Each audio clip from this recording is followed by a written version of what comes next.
I was forced to sit in the front of the class because we had assigned seating, and we ended up sitting alphabetically. My last name starts with B, so the front row was my assigned territory. This arrangement made me feel incredibly exposed. The classroom was an old science room with high desks and stools that seemed better suited for a lab than a place to learn English or history. The setup only added to my discomfort. From my vantage point, I could see everything that was happening, yet I felt isolated. The teacher's desk was right in front of me, but it might as well have been a million miles away. Mr. Jacobs, our teacher, seemed perpetually engrossed in his papers or the screen of his old, clunky computer. He barely noticed us, let alone the dynamics unfolding among the students. One day, something particularly unsettling happened. A popular cheerleader, whose name was Mandy, ended up sitting behind me. I don't remember what exactly prompted her to pick on me that day, but her attention quickly turned into torment. Mandy's words were sharp, and her laughter felt like daggers piercing through my already fragile self-esteem. "Hey nerd, what's up with your hair today? Did you forget how to use a brush?" she jeered, her voice dripping with disdain. I sat there, frozen and helpless, my eyes starting to well up with tears.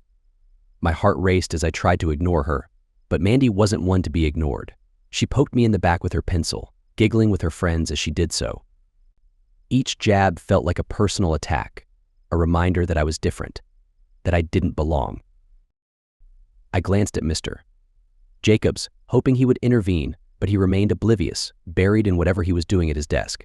He had a clear view of what was happening, yet he did nothing. His inaction felt like a betrayal, a confirmation that I was alone in this battle. The situation escalated when Mandy grabbed my notebook and started flipping through it. "Wow, look at all these notes. You must be such a loser to spend all your time studying," she mocked. Her friends laughed, and I felt a hot flush of humiliation spread across my face. Something inside me snapped. I turned around, my face red and teary-eyed, and grabbed her arm. "Stop it," I said, my voice shaking with a mixture of anger and desperation. I don't remember exactly what else I said, but I must have sounded pathetic because Mandy and her friends burst into even louder laughter. I don't recall much after that moment. The memory goes black, but I think I fled to the bathroom for some alone time. I needed to escape, to find a place where I could be by myself and let the tears flow freely without the fear of ridicule. This was just one example of the seriously shitty bullying I had to deal with from 4th grade onward. The bullying wasn't always physical often, it was psychological and emotional, chipping away at my self-worth bit by bit. From kindergarten to 3rd grade, there were smaller incidents that set the stage for the relentless torment that was to come. By the time I reached high school, I had developed a thick skin, or so I thought. I joined the band, which became a sanctuary for me. The band room was a safe haven where I knew and loved everyone. It was a place where I could be myself without fear of judgment or cruelty. The friendships I formed there were genuine, and for the first time, I felt a sense of belonging. Despite this newfound refuge, the scars from years of bullying lingered. They manifested in bouts of depression that would follow me through my teenage years and into early adulthood. The constant fear of being judged or ridiculed was a shadow that loomed over me, even in moments of happiness. It wasn't until my 2nd or 3rd year of college that I began to see a light at the end of the tunnel. College was a fresh start, a chance to reinvent myself away from the memories of the past. I found friends who valued me for who I was, not for what I could do for them or how I looked. These relationships were healing, slowly but surely mending the wounds left by years of bullying. One day, I opened up to a friend about my experiences. It was a conversation that changed everything. As I recounted the painful memories, I realized that I was no longer that helpless child sitting in the front row, unable to defend myself. I had grown stronger, more resilient, and more capable of standing up for myself. The act of sharing my story was cathartic. It was as if a weight had been lifted off my shoulders. My friend listened with empathy, offering words of support and understanding. For the first time, I felt truly heard, and it was liberating. I began to see a therapist, someone who helped me navigate the tangled web of emotions that had built up over the years. Through therapy, I learned to process my trauma and develop healthier coping mechanisms. I started to recognize my worth and value as a person, independent of the cruel judgments of others. As I continued on this journey of healing, I found myself becoming more confident. I started to speak up more in classes, participate in group activities, and even take on leadership roles. The more I pushed myself out of my comfort zone, the more I realized how much potential I had been holding back because of my fear of rejection and ridicule. The turning point came when I decided to share my story more publicly. I wrote an article for the college newspaper about my experiences with bullying and how it had shaped me.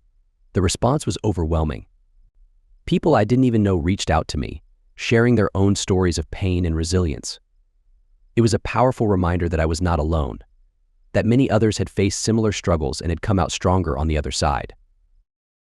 Through these connections, I found a new sense of purpose. I became involved in anti-bullying campaigns, speaking at schools and community events about the impact of bullying and the importance of empathy and kindness. It was incredibly fulfilling to know that my story could help others, that my pain had a purpose. Looking back, I can see how far I've come. The frightened, tearful child who sat in the front row of that old science classroom is now a confident, empowered adult who knows their worth.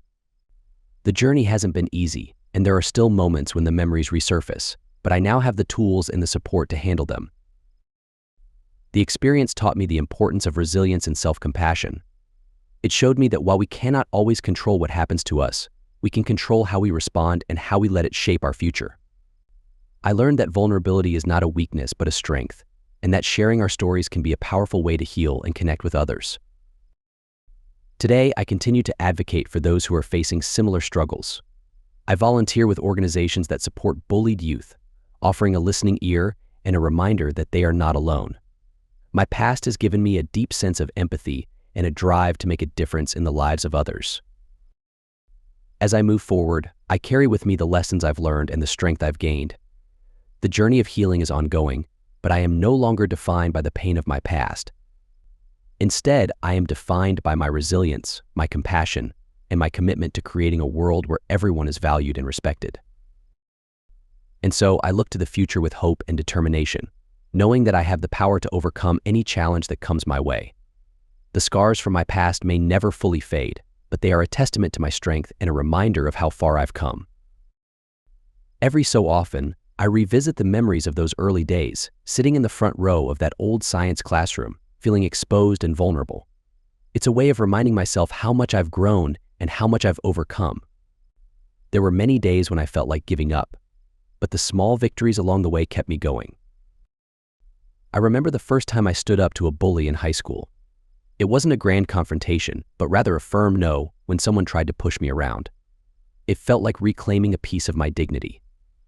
Each small act of defiance against my tormentors built up my confidence brick by brick.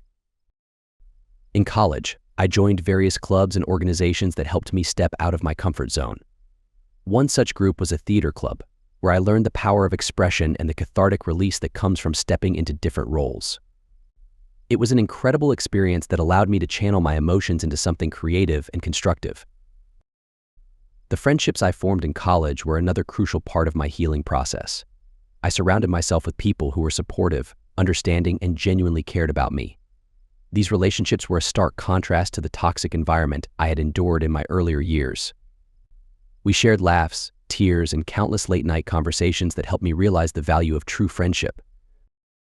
One particularly memorable night, my college friends and I sat around a bonfire, sharing stories from our pasts. It was a night of vulnerability and honesty. When it was my turn, I spoke about the bullying and how it had shaped me.